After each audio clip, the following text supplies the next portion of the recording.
அடுத்த தசாப்தத்திற்குள் $300 பில்லியன் பொருளாதார இலக்கு பிரதியமைச்சர் சதுரங்க அபேசிங்க தெரிவிப்பு. ஈஸ்டர் தாக்குதல் வழக்கின் தீர்ப்பு திகதி அறிவிப்பு. கருணா அழைத்துச் சென்று படுகொலை செய்தாரா? 39 வருடங்களுக்கு பின் வெளிவரும் உண்மை. காணாமல் போன 31 பேரை இதுவரை கண்டறிந்துள்ளோம். காணாமல் போன ஆட்கள் பற்றிய அலுவலகம் தெரிவிப்பு. அரசு விடுவித்த காணாமல் ஆட்கள் பற்றிய தகவல்களை தாருங்கள். அதுதான் சர்வதேச காணாமலாக்கப்பட்ட தினத்தில் காணாமலாக்கப்பட்ட உறவுகளுக்கு அரசு செய்கின்ற நியாயமான செயலாக இருக்கும். OMBயிடம் காணாமலாக்கப்பட்டவர்களின் உறவுகள் கோரிக்கை.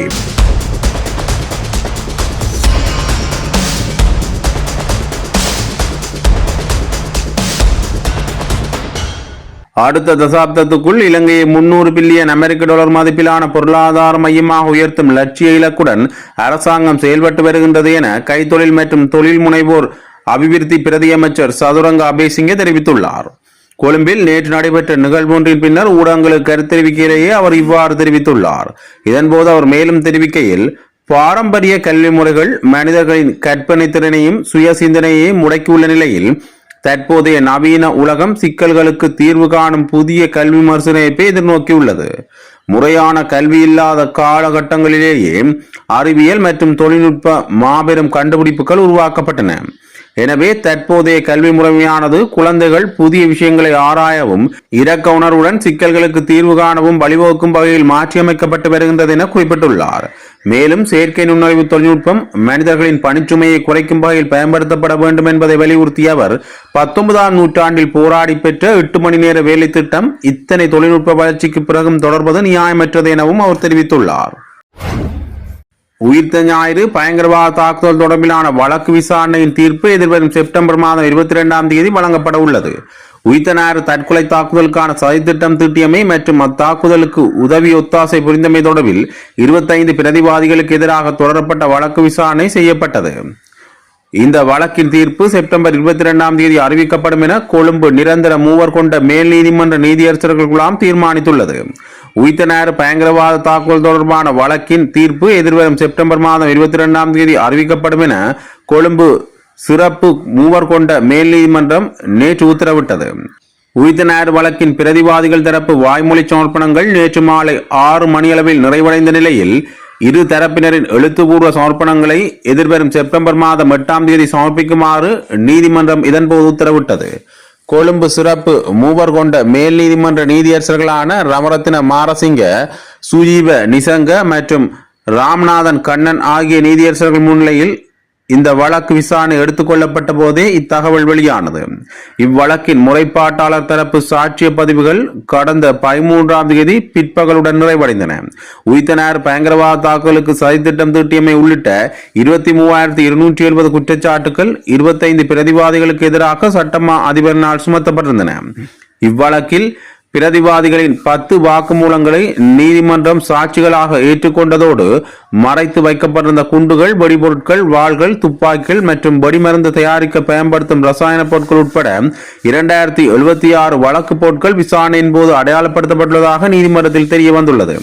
அரச பகுப்பாய்வாளர் அறிக்கைகள் பலவும், அதிகளவிலான DNA அறிக்கைகள், மருத்துவ அறிக்கைகள் மற்றும் மரண பரிசோதனை அறிக்கைகளும் சான்றுகளாக பதிவேற்றப்பட்டுள்ளதாக நீதிமன்றத்தில் அறிவிக்கப்பட்டுள்ளது.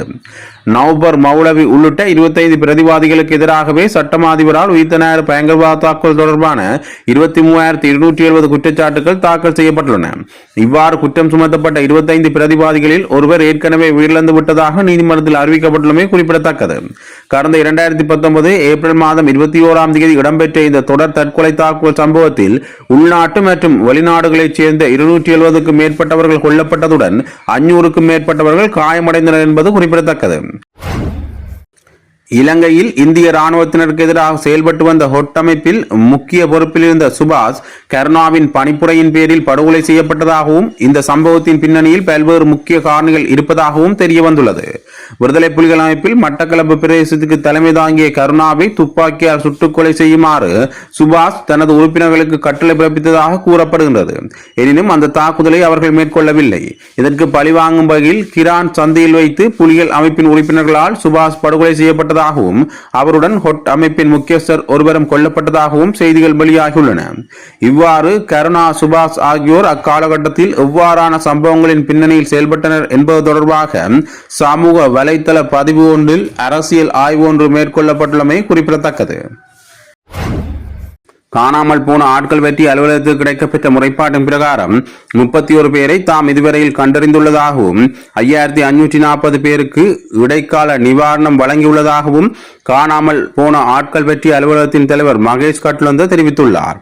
யாழ்ப்பாணத்தில் காணாமல் போன ஆட்கள் பற்றி அலுவலகத்தின் தலைவர் மகேஷ் கட்லந்த நிர்வாக குழு உறுப்பினர்களான தம்பையா ஜோகராசா மற்றும் மிராக் ரஹீம் ஆகியோர் கலந்து கொண்ட ஊடக சந்திப்பு ஞாயிற்றுக்கிழமை மாலை நடைபெற்றது. குறித்த ஊடக சந்திப்பின் போதே அவர் இவ்வாறு தெரிவித்துள்ளார். அவர் மேலும் தெரிவிக்கையில், காணாமலாக்கப்பட்டோர் தொடர்பில் நமக்கு கிடைக்கப்பட்ட 23,352 விண்ணப்பங்களில் முப்படையினர் மற்றும் இரட்டிப்பான விண்ணப்பங்களை தவிர்த்து 16,966 விண்ணப்பங்கள் பரிசீலனைக்கு எடுத்துக் கொள்ளப்பட்டது. இவற்றில் இதுவரை 9,819 முறைப்பாடுகளுக்குரிய பூர்வாங்க விசாரணைகள் நிறைவடைந்துள்ளன. மேலதிக விசாரணைகளுக்காக கோரப்பட்ட சுமார் 2000 விண்ணப்பங்கள் எமது தலைமை அலுவலகத்தில் உள்ள தேடுதல் பிரிவுக்கு அனுப்பி வைக்கப்பட்டுள்ளன. இவற்றில் ஏறத்தாழ 800 விண்ணப்பங்கள் தொடர்பில் சம்பந்தப்பட்ட நிறுவனங்களுக்கு கடிதங்கள் மூலம் விவரங்கள் தேடப்பட்டு வருகின்றது. அதேவேளை எமக்கு கிடைக்கப்பட்ட முறைப்பாடுகளின் அடிப்படையில் இதுவரை 31 பேரை நாம் நேரடியாக கண்டுபிடித்துள்ளோம் என தெரிவித்தனர். அத்துடன் இடைக்கால நிவாரணம் வழங்குவதற்காக இதுவரை 7,726 முறைப்பாடுகள் இழப்பீட்டு அலுவலகத்துக்கு பரிந்துரை செய்யப்பட்டதுடன் 5,540 விண்ணப்பதாரிகளுக்கு இடைக்கால நிவாரணம் வழங்கப்பட்டுள்ளது. வழங்கப்படும் 2 லட்சம் ரூபாய் கொடுப்பனவானது இழப்பீடு அல்ல, அது காணாமல் போன ஆட்களில் தங்கியிருப்பவர்களுக்கான வாழ்வாதார உதவியாகும். உரிய இழப்பீட்டை வழங்குவது தொடர்பில் ஆராய்ந்து அறிக்கை சமர்ப்பிப்பதற்காக தற்போதைய அரசாங்கமும் நீதி அமைச்சரும் இணைந்து விசேட குழு ஒன்றை நியமித்துள்ளனர். அக்குழுவின் பரிந்துரைகள் கிடைத்த பின்னர் இழப்பீடு வழங்கும் முறை குறித்து தீர்மானிக்கப்படும் எனவும் அவர் இதன்போது குறிப்பிட்டுள்ளார். சர்வதேச நியமங்களை மதித்து வலிந்து காணாமல் ஆக்கப்பட்டவர்களுக்கான சர்வதேச தின நிகழ்வை கொண்டாடுகின்ற அரசாங்கம் உள்நாட்டு மக்கள் கூறுகின்ற சர்வதேச பொறிமுறையை நடைமுறைப்படுத்திவிட்டு காணாமல் ஆக்கப்பட்டவர்களுக்கு என்ன நடந்தது என்பதை வெளிப்படுத்துங்கள். நீங்கள் விடுவித்த ஆட்கள் பற்றிய தகவல்களை தாருங்கள். அதுதான் ஒரு சர்வதேச காணாமல் ஆக்கப்பட்ட தினத்தில் காணாமல் ஆக்கப்பட்ட உறவுகளுக்கு அரசு செய்கின்ற நியாயமான செயலாக இருக்கும் என காணாமல் ஆக்கப்பட்டவர்களின் உறவுகள் கோரிக்கை விடுத்துள்ளனர். காணாமல் போன ஆட்கள் பற்றிய அலுவலகம் இன்றைய தினம் செவ்வாய்க்கிழமை ஜாழ்ப்பாணத்தில் ஏற்பாடு செய்துள்ள வலிந்து காணாமல் ஆக்கப்பட்டவர்களுக்கான சர்வதேச தின நிகழ்வு குறித்து வடக்கில் உள்ள வலிந்து காணாமல் ஆக்கப்பட்டவர்களின் குடும்பங்களின் உறவினர்கள் மற்றும் சிவில் அமைப்புகள் இணைந்து நேற்று திங்கட்கிழமை மாலை ஊடக சந்திப்பு ஒன்றை ஏற்பாடு செய்தனர். மன்னார் சமூக பொருளாதார மேம்பாட்டுக்கான நிறுவனத்தின் ஏற்பாட்டில் மன்னாரில் இடம்பெற்ற குறித்த ஊடக சந்திப்பு யாழ்ப்பாணம், கிளிநொச்சி மற்றும் மன்னார் மாவட்டங்களைச் சேர்ந்த வலிந்து காணாமல் ஆக்கப்பட்டவர்களின் குடும்பங்களின் உறவினர்கள் மற்றும் சிவில் சமூக அமைப்புகள் இணைந்து செயல்பட்ட ஒரு ஊடக சந்திப்பாக அமைந்திருந்தது. குறித்த ஊடக சந்திப்பில் காணாமல் ஆக்கப்பட்டவர்களின் குடும்பங்களின் தற்போதைய நிலை, எதிர்பார்ப்புகள் மற்றும் கோரிக்கைகள் தொடர்பாகவும் தங்களது கருத்துக்களை வெளிப்படுத்தினர். இந்த வருடம் காணாமல் போன உறவுகளை தேடுவதற்காக அரசாங்கத்தால் நியமிக்கப்பட்டிருக்கின்ற காணாமல் போன ஆட்கள் பற்றிய அலுவலகம் மற்றும் அரசாங்கம் இணைந்து நாளைய தினம் யாழ்ப்பாணத்தில் வலிந்து காணாமல் ஆக்கப்பட்டமையினால் பாதிக்கப்பட்டவர்களுக்கான சர்வதேச தினத்தை முன்னெடுக்கிறார்கள்.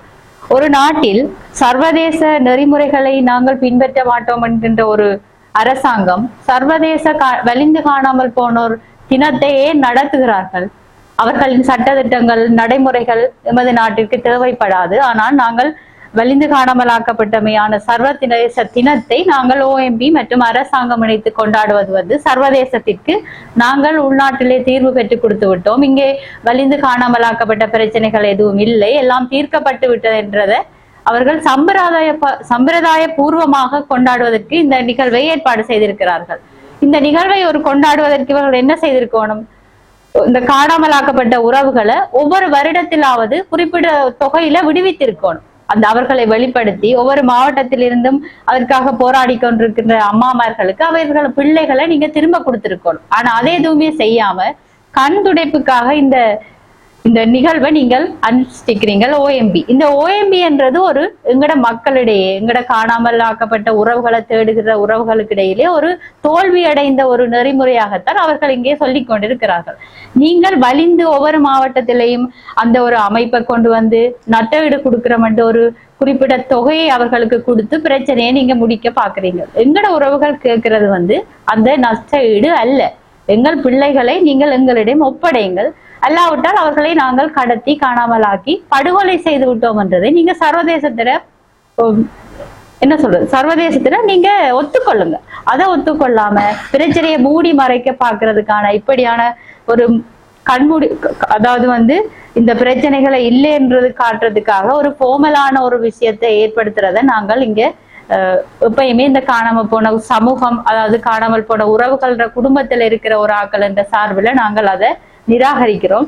எங்கட உலகளாவிய ரீதியில இருக்கிற எங்கட உறவுகள் புரிஞ்சு கொள்ளணும். காணாமல் போனன்ற விஷயம் நாங்கள் பேப்பர்ல படிக்கிறதோடயோ அல்லது அம்மாக்கள்ற போராட்டம் ரோட்ல நிக்கிறதோட முடிஞ்சிடல. இங்க ஒவ்வொரு மாவட்டத்திலையும் சிவில் சமூகங்கள் ஒவ்வொருத்தரா முயற்சி செய்து ஒவ்வொரு மாவட்டத்திலையும் காணாமல் ஆக்கப்பட்ட உறவுகள், அவர்கள் எப்போது எங்கே யாரால் எந்த சூழ்நிலையில் காணாமல் ஆக்கப்பட்டார்கள் என்ற தரவுகள் சேகரிக்கப்பட்ட புத்தகம் கிளிநொச்சி, வவுனியா மற்றும் மன்னாருக்கு 300க்கும் மேற்பட்ட காணாமலாக்கப்பட்ட உறவுகள் பற்றிய தகவல்கள் அடங்கிய இந்த புத்தகம் சிவில் சமூக அமைப்புகளால உருவாக்கப்பட்டிருக்கு. அப்ப இதெல்லாம் ஒரு போலி இல்லை. இந்த புத்தகத்துக்குள்ள இருக்கிற இந்த பக்கங்கள் ஒவ்வொன்றும் ஒவ்வொரு காணாமலாக்கப்பட்ட உறவுகள்ற வலி வேதனை, அவர்கள் ரத்தமும் சதையுமா பெற்றோர்கள்ற கண்ணீருக்கு மத்தியில காணாமலாக்கப்பட்டிருக்கிற அவர்கள ஒவ்வொருத்தையும் கதை.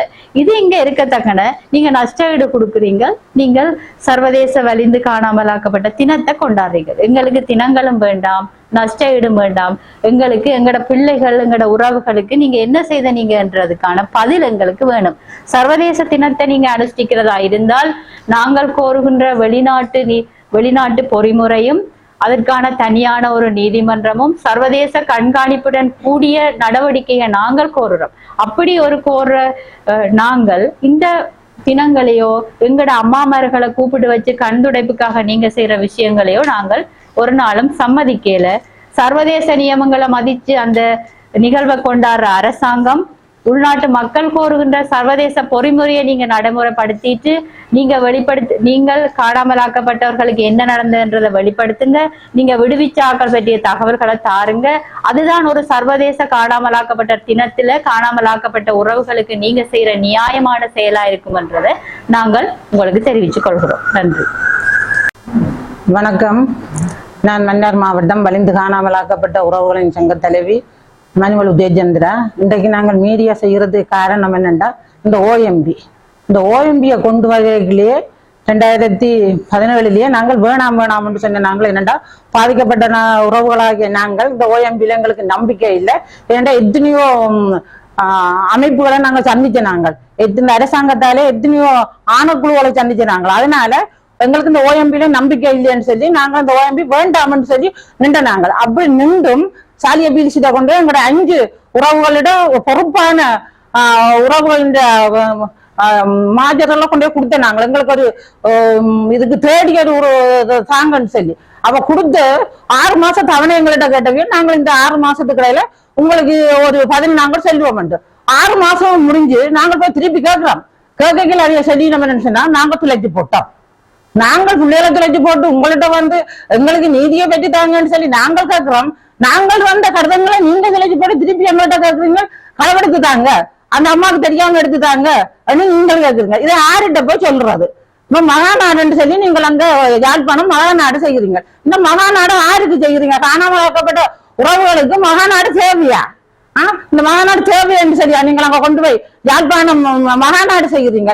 நாங்கள் எங்களுக்கு வேணாம்னு சொல்லிக்கொண்டு இருக்கத்தக்கனவாக இந்த அம்மாக்களை கூப்பிட்டு, அதுவும் வயசுவான அம்மாக்கள் என்ன அவளுக்கு நன்மை என்ன தின்மை என்ன ஒன்றுமே தெரியாத அம்மாக்களை கூப்பிட்டு நீங்கள் அவர்களுக்கு மகாநாடு வைக்கிறீங்க. உங்களுக்கு சம்பளம் வேணுமா இருந்தால் நீங்க சம்பளத்துக்காக வேலை செய்யுங்க. இந்த உறவுகள் உணர்வுகளோட வேலை செய்யாதீங்க. ஏன்னு சொன்னா உங்களுக்கு உறவுகள் காணாமல் போயில்லையோ, அப்ப அதுன்னு வலி உங்களுக்கு தெரியாது. நீங்கள் போயிருந்தோன்னு மேசையை போட்டுக்கொண்டு கதிரையை போட்டுக்கொண்டு அங்க பெண்ணை பிடிச்சு கொண்டு எழுதி கொண்டிருக்கிறீங்க. ஒவ்வொரு அம்மாக்களும் அதோட கண்ணீரோட தங்களோட உறவுகளை கிளச்சி போட்டு பிள்ளைகளை கிளச்சி போட்டு 10 மாசம் சுமந்த பிள்ளைகளை கிளச்சி போட்டு கணவன் மேல கிளச்சி போட்டு அண்ணனக்கா தங்கச்சி மேல கிளச்சி போட்டு வந்து உங்கள்ட்ட நின்று கை கட்டி கொண்டு நின்று அழுது பதில் சொல்லி கொண்டு நிற்கிறோம். நீங்க சிரிச்சு அதை எழுதி கொண்டிருக்கிறீங்க. இது யாருகிட்ட போய் நாங்க கேட்கிறது? இந்த அரசாங்கத்திட்ட நம்பிக்கை இல்லை என்று செஞ்சுதான் நாங்க சர்வதேசத்தை கேட்டுக்கொண்டு நிற்கிறோம். அப்படி இருக்கத்தக்கனவாக நீங்கள் இந்த காணாமல் போன உறவுகளை வச்சுக்கொண்டு என்ன விளையாட்டா காட்டுறீங்கள்? விளையாட்டு காட்டுறதா இருந்தால் உங்களோட சிங்கள ஊர்ல வச்சு காட்டுங்க. உங்களுக்கு என்ன சொன்னா அங்க வந்து காணாமல் போனது வந்து ஆர்மிகள் போலீஸ்கள் நேவி எல்லாம் காணாமல் போனது. எங்களோட உறவுகள் வந்து நாங்க கையளிக்கப்பட்ட உறவுகள். எங்களோட உறவுகளை நீங்க பிடிச்சு கொண்டு வந்தீங்கள். உங்களை நம்பி தந்த உறவுகள். அப்படியான உறவுகளுக்கு இன்றைக்கு எங்கேன்னு சொல்லி நாங்கள் கேட்டுக்கொண்டீங்க. நீங்க என்ன பொறிமுறையில வந்த நீங்கள் OMP என்ன பொறிமுறையில வந்த நீங்க 4 பொறிமுறையில வந்த நீங்கள் 4 பொறிமுறையில வந்து இன்றைக்கு நட்டத்தை பற்றி நீங்க கதைச்சு கொண்டு நட்டத்தை கொடுத்து வந்துருக்கீங்க. ஒரு பிள்ளையோட பெருமதி 2 லட்சம் ரூபாயா? நாங்க ஹோட்டல் இருந்து போராடி கொண்டிருக்கிறோம். உங்களுக்கு 2 லட்சம், நாங்க உங்களுக்கு 4 லட்சம் ஆரம்பங்களுக்கு 2 லட்சம் வேணாம்னு சொல்லி அப்படி இருந்தோன்னு களவு களவா? நீங்கள கள்ளங்களா? களவு களவா போய் ஒவ்வொரு மாவட்டத்திலையும் ஒபிச திறக்கிறீங்கள், ஒவ்வொரு மாவட்டத்திலையும் போய் கூட்டத்தை வைக்கிறீங்கள். என்ன செய்கிறீங்களன்னு எங்களுக்கே தெரியாம கிடக்கு. உங்களுக்கு நாங்கள் என்னக்கா உங்களை விட்டு கலைச்சு எங்களுக்கு கலைச்சே போனோம். நீங்க என்ன செய்யறே தெரியாம கிடக்கு. இந்த OMP நீங்க உங்களுக்கு சம்பளத்துக்கு வேலை செய்யறதா இருந்தா சந்தோஷமா நீங்க சம்பளத்துக்கு வேலை செய்யுங்க. எங்களுடைய அம்மாக்களோட நீங்கள் வேலை செய்யாதீங்க. எங்களுடைய அம்மாக்களோட உணர்வுகளோட நின்று நீங்கள் போராடாதீங்க. நாங்க உங்களுக்கு போராடி நாங்க கலைச்சு போனோம். OMP இப்ப என்ன செய்யறேன் நானெல்லாம் நாளைக்கு அந்த இடத்துல வந்தேன்னு சொன்னா கட்டாயம் உங்களை விடுத்து போட அடிப்பேன். எனக்கு அவ்வளவு கோபத்திலையும் அவ்வளவு வேதனையிலும் அவ்வளவு வலி சுமந்த உண்ணங்கோடையும் நாங்கள் இருக்கிறோம். 10 மாசம் சுமந்த பிள்ளைய வீட்டுல வந்து கூட்டிக்கொண்டு போனவன் விசாரிச்சு போட்டு போடுறேன்னு நேவி. அப்ப எந்த பிள்ளையோட பைக் வந்து கிளம்பி நேவி கேம்ப்ல இருக்குது. நான் உங்களுக்கு வடிவா தகவல் தந்திருக்கிறேன். எந்த பிள்ளை இன்னிடத்துல காணாமல இன்னிடத்துல பிடிச்சு கொண்டு போனேன்னு சொல்லி நான் தந்திருக்கிறேன். அந்த பிள்ளைய தேடி பிடிச்சு தாரத்துக்கு உங்களுக்கு மதி இல்லை. அதுக்கடையில சொல்றீங்க 34 பிள்ளைகளை தேடி பிடிச்சிருக்கீங்க. 34 பிள்ளைகளை நீங்க தேடி பிடிச்சிருக்கீங்க. ஆட்ட பிள்ளைகளை தேடி பிடிச்சிருக்காங்க. என்னத்துக்காக தேடி பிடிச்சிருக்க அதை வடிகால சொல்றதுக்கும் உங்களுக்கு பயம். ஏன்னா எல்லாம் போய் OMP முழு போய் இந்த அரசாங்கமே முழு போய். இதனால OMP நீங்க ஒரு இடமே இந்த அம்மாக்களை கூப்பிட்டு நீங்க கூட்டம் வைக்கவே வேண்டாம். தயவு செய்து உங்களை மண்டாட்டா கேட்டுக்கொள்றோம். இந்த கூட்டம் நீங்கள் வைக்கவே வேண்டாம். வணக்கம். நான் புங்குடியில் இந்த 3 பிள்ளைகளை ஒரே நாளையில பிடித்து கொண்டு போனார்கள். 2006 இரவு 10 மணிக்கு 19ஆம் தேதி 2006 பிடிச்சுட்டு போனவே. 3 பேர்ல 3 பிள்ளைகளும் வேதான் 3 பேரும். 2 பேர் கட்டினவே. 2 பேர் கட்டினவே கட்டாத கோயில் எடுக்கிற பள்ளி படிக்கிறேன். ஏன்னா அதுல இருந்து வீட்டு என்னோட இருந்து பிறகு ஒரு வீட்டை இருந்தது. நான் வீட்டில் வச்சுதான் 3 பேரை ஒண்டா கொண்டு போனவங்க. 10 மணிக்கு 10:15 லண்டன் மிஸ்ரேமே கொண்டு போனாங்க. நாங்கள் இன்னொரு வீட்டை இருந்தா முடிய 6 மணிக்கு தான் போனாங்க. அவ்வளோ இராணுவம் இதுல எந்த ஒரு டிபிடிபி தான் கொண்டு போனது. அதுக்கு பிறகு நாங்கள் கேட்காத இடம் இல்லை எல்லா இடமும் தாங்க பிடிக்கிறேன்ட்டு டக்ளஸ் சொல்லிட்டாரு. டக்ளஸ் சொல்லி ஆக்களை கேட்க நாங்கள் இல்லைன்னு சொல்லி போட்டீங்க. அதுக்கு பிறகு நான் இப்படியே திரிஞ்சு எல்லா இடம் கொழும்பு கூடி போனேன். மனிதர் மாநிலக்குழுக்கு போனேன். நான் எல்லாருக்கும் பார்த்துட்டு சொல்லி ஒருத்தர் அலுவலகம் முடிவும் கிடைக்க கடைசியா போன வருஷத்து முதல் எனக்கு ஒகண்டாடி இருக்கின்ற கூப்பிட்டு ஆறுதல் படுத்துச்சு. அதுக்கு பிறகு ஆறுதல் படுத்திட்டான். மயக்கி விழுந்துட்டேன். நாங்க இன்னும் தூக்கி எடுத்த மகளும் தண்ணி அடிச்சு போட்டு நீ வருத்தக்காரி இப்படி இருக்குது 6 வருத்தத்தோட இருக்கிறது. இப்ப இது இருந்தாலும் காட்டடைப்புல செத்துருவது அப்படி என்ன வருத்தம். அப்படிப்பட்ட இடத்துல எனக்கு ஒரு உதவியுமே கிடைக்கல வேளாண். இப்ப கடைசியாக எனக்கு ஒகண்டாவில பிடிச்சதுன்னு சொல்லி இருந்தது ஒரு உறுதிப்படுத்திக்கணும். அதையும் 2 தடவை இல்லை. பிறகு போன மாசியில போன்ல போட்டு காட்டினாங்க.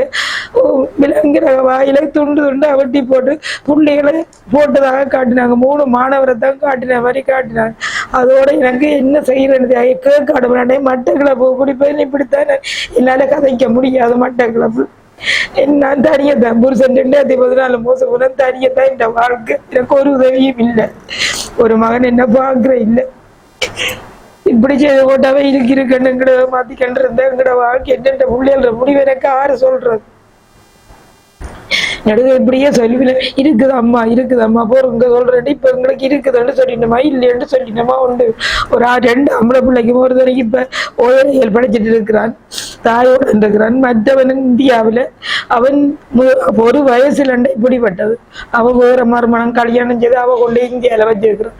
என் படிக்கிற பிள்ளையாவது எனக்கு இருக்கு இல்லைன்னு என்ன பார்த்துதான் நான் இப்ப நான் ரோட்ல இருக்கிற மாதிரி இருக்கிறேன். எங்கட அனாதையா விட்டுருக்கேன் நான் ரோட்டில்.